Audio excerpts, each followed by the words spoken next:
Everybody, sitting here with Lupe Cruz. She is a certified nurse midwife from LDS Hospital, and we're tackling a very serious topic today, domestic violence.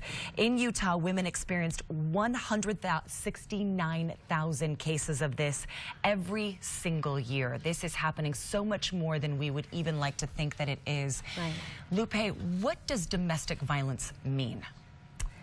Well, domestic violence is more than just physical abuse. A lot of times we think physical abuse, you've got to see the bruises, you've got to see, you know, that kind of thing. But it can be intimidation, it can be emotional abuse, financial abuse, isolation, those kinds of things. And, although we don't think of it as a violent situation, it is very terrifying. It can be very terrifying for those who are experiencing it. Well, and we also think about the immediate situation, but this actually contributes to a number of chronic health problems, depression, substance abuse, the inability to manage. I mean, this takes a toll not only on that person, but their family and everyone around them. Right, right.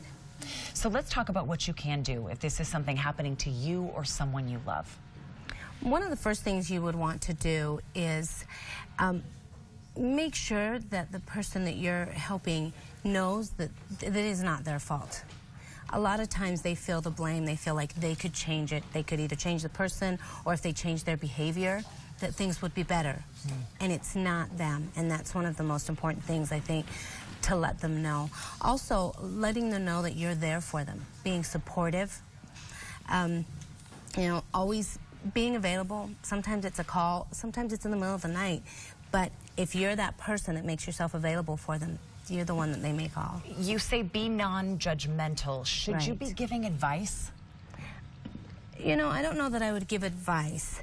There are hotlines, there are numbers that you can call, people that that can help, support groups, those kinds of things. And, offer that as advice instead of being more judgmental, like you should leave, he's a jerk, those kinds of things. It's hurtful to the person that you may think that you're trying to help.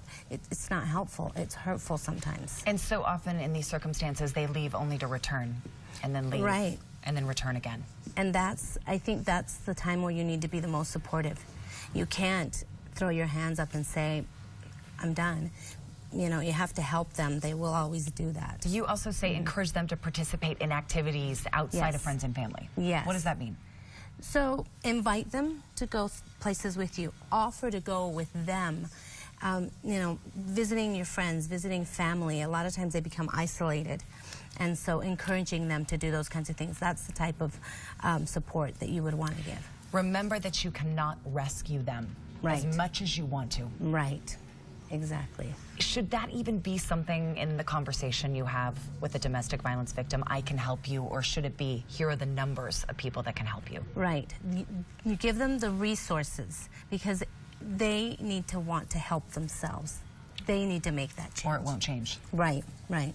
Let's talk about those resources. There are a couple out there, including you do have help at LDS Hospital as well? Yes, yes, we do. Where should people go? So there is the Rape Recovery Crisis Center. There are domestic abuse hotlines. A couple are on your screen right now, and these are definitely free hotlines, and hotlines that are private, that you can call. The Utah Domestic Violence Link line right there, and the Rape and Sexual Assault Crisis line, 24 hours a day, 7 days a week. We will put these on our website so you can access those if you or someone you love is in a violent relationship. LDS Hospital, such great tips and information on this. Thank you, Lupe, so much. Brian, over to you. All right, thank you.